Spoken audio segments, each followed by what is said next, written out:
What's good, everyone? Battlefield 4 is a game often praised for having everything, every playstyle you can think of. You can sit and spawn with a sniper, you can drive a tank, you can fly a jet, use a bipod like a little weenie. But there's a side of Battlefield 4 that doesn't get talked about very much. People who play the game know about it, but I never hear it talked about amongst streamers and content creators. And that's the movement. Battlefield 4 has some of the most complicated movement mechanics of any shooter I've ever played, but it's rarely talked about. Everything from air strafing to teleporting 30 feet away from your enemy. Back when I played Battlefield 4, I avoided using clips of me using this style of movement because I know how much it annoys the casual community. On one hand, I do understand being against movement glitches because they are really just exploits, but people get mad at you as soon as you even press the spacebar. I've been in the community for a couple years now, but this sort of thing has been going on for a while. To help me explore the history of this kind of movement in Battlefield 4, I got the help from a fellow Battlefield 4 player named Hysteria, who has been in the community since day one. Tell me a little bit about you and your experience with Battlefield 4 and what kind of things you've done in Battlefield 4.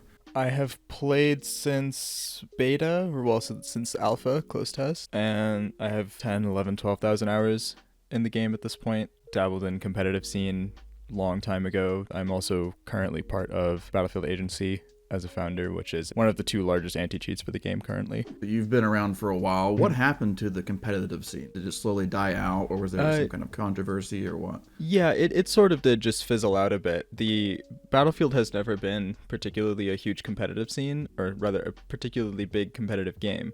It had a couple of issues. For starters, Battlefield games have notoriously terrible launches. On top of that, the community, for the most part, didn't even know that there was a competitive scene to begin with. And it's not that the competitive scene was in itself particularly, small or irrelevant. It was fairly notable to the degree that ESL 1 Cologne was $1 million tournament, right? So it wasn't like playing for peanuts. Serious teams, serious orgs. Fnatic had a BF4 team. One of the issues was that the two main modes for the game that were chosen for competitive were 5 versus 5 domination and squad obliteration. This game is focused towards really huge teams, 32 versus 32 player, for example, which is not sustainable in a competitive competitive environment. That way. You just can't put together teams of that size. The larger community didn't really care about the game modes that were being played, and as well, the larger community just didn't even know about it. The marketing was kind of terrible, basically didn't exist. Once the bigger competitions got out of the way and newer games started coming out, it just sort of fizzled away, and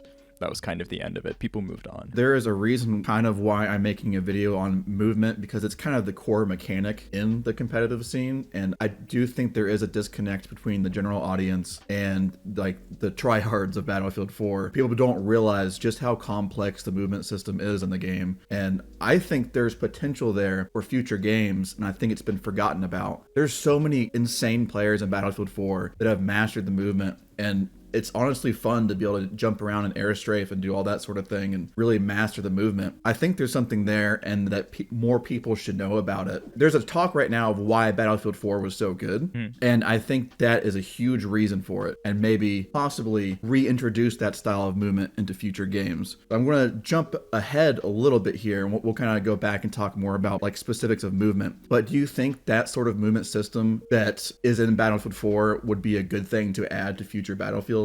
Absolutely. There are a lot of really good points in BF4. The weapon balance, outside of certain specific examples, LMGs are a bit ridiculous. They're just 200 round ARs with worse spread.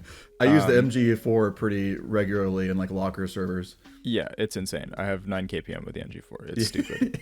The shotguns are still stupid in a close quarters FPS game. You and I play on Apex, and they have those just completely banned. You'll hear us talk about a Battlefield 4 server named Apex. It's a server that bans vehicles, mortars, UCAVs, bipods, and just kind of focuses more on infantry play. The other issue with the game is just that hit registration. The general netcode is a bit poor, mainly because of the server simulation. The weapon balance outside of those issues that I mentioned is really good. The gunplay is excellent in my opinion for a close quarters game with that kind of time to kill, but the movement system is a lot of fun. There are certain glitches and things here and there that are a bit stupid. The ZouZou is it can be, some people say that, it's a niche thing that's only really useful, say, if you use it behind cover and so they can't see you. But in reality, if you ZouZou particularly well, you might end up completely in the floor. It's impossible to hit you at that point. Was the ZouZou like the first real notable movement glitch, or were there other ones before that? There were other ones before that. Coming even from BF3, I think the biggest thing that was used was you could throw a med bag on certain objects and then vault on it, and it would launch you. I've seen that. I've done that by accident before. Yeah, you can use that to get to higher floors. You can use mavs and stuff to move around and to places you're not supposed to be. It wasn't really used in the competitive scene because there just wasn't really a place for it. At some point in like 2014, 15, 16, in there somewhere, a lot of people started really paying attention to the ZouZou. Nobody really used it again, intentionally. Even if they knew about it, they didn't really use it. Was ZouZou, that's a guy, right? Yeah, he's not really who discovered it initially, but he's kind of who really started talking about it back then. I'm not exactly sure how his name got attached to it, but he played for Infamous at the time. A lot of people were already calling it the ZouZou jump, but Relaaa went and made a huge video about it, called it the ZouZou jump, and then everybody also started calling it that. We kind of touched on it a little bit, how there's kind of this separation between the casual community and the competitive community. What was the casual community's like initial reaction to not just the glitches, but like you said, the air strafing, crouch jumping, and that sort of thing? Like, what did they think about it when people started first using this stuff?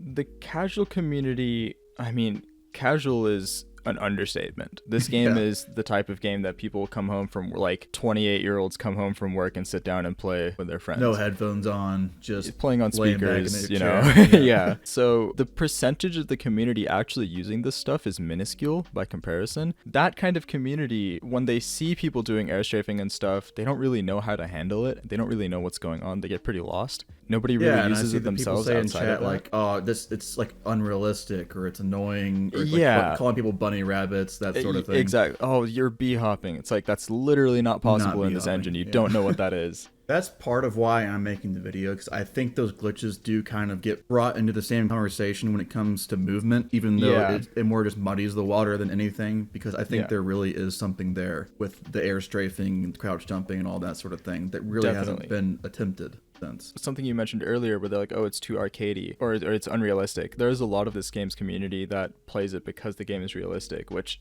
it's not. Like, we are not playing the same game if you believe that this game is realistic, whether that's BF3, 4, 1, 5, whatever. And it is arcadey. It always has been arcadey. It's only in Battlefield moments are not realistic. Yeah, it has elements, like I've been playing World War III a lot. There's elements of realism in there, but it's not at all trying to be a milsim. Movement is definitely the most unexplored part of this game, at least by the larger community. I moved from Battlefield 4 to Apex. The movement system from that game, it's from Titanfall 2, is very different and yet very similar. You've got these crazy, strafe techniques going on and a lot of very interesting tech that's really abusable, but it's also high skill ceiling. Same thing in BF4, where the movement is very high skill ceiling, but because of that, the difference between a really skilled player who can use movement well and a casual player is massive. And the issue with Battlefield, where I believe that it would be good for the game, either a competitive setting or just in general how skilled you could be. Like a rank system, something like that maybe? Sure, but more in the lines of people who are really good at games, people who play FPS games because it's fun to be really good at them, they would enjoy it a lot. The casual community is not those people, and the casual community is a lot bigger than those people. And for them, having to learn this really complicated in-depth movement system, which it takes a much higher level of aim to be able to deal with, it is just not something the casual community wants or is ready for. I get it. It's unfortunate for me as someone who does like that, but I can understand why it's not something people actually really want. You mentioned with competitive game modes was kind of an issue. I feel like there is a need there for the competitive side, or the guys like you and me that just want to be good at a game. There's something there with the Apex server where it kind of creates that separation, allows us to have a place to play and be full tryhards while there's still this casual community playing with jets and everything. I do want to bring that up in this video as well. I would like to see more focus on game modes like that in future Battlefields. Although Battlefield in general has always been shifting towards larger scale, huge maps and massive player accounts and stuff, I don't think that's what people actually really like about this game. The most popular maps have always been really action heavy. Even Siege of Shanghai, which was in BF4, I think it might still be the most popular map next to Lockers. I think it literally goes Siege of Shanghai, Lockers, and then Metro. Once you get from one flag to the other as an infantry player, there's a ton of combat, like in a really small area. That was the thing with Battlefield 2042, is there wasn't really that focus. Exactly. There's no infantry maps at all. There's no infantry focus. It was all on large scale battles. It was all huge, and it's like, look how impressive our map is. The games have been shifting to being larger and larger scale, and individual players have less and less power. One really skilled player can absolutely hard carry a 64 player Lockers game. Can do it. Lots of people do it all the time. I think that's good for the game, period. Allowing individuals and maybe like a squad of players or something to be able to do that. In the newer games, one team gets a little bit unbalanced, they start to stomp, and the server empties, because it's just not salvageable at that point. In BF1, to a degree, it is. In BF5, not really, but it still is missing something that BF4 had. One immediate thing that comes to mind when I played BF5 for the first time was I noticed, granted this is also true in Battlefield 1, when you jump peak in BF4, as soon as you apex your jump, you can start shooting. You cannot do that in Battlefield 5. In general, the map design, the weapon design is just geared completely differently now. I don't think bringing back the old movement systems and the old gunplay systems would fix it if we keep going in the same direction of map design and stuff that we are going in. The developers did recently get rid of the 128 player bullshit that they thought was a good idea for some reason. Yeah.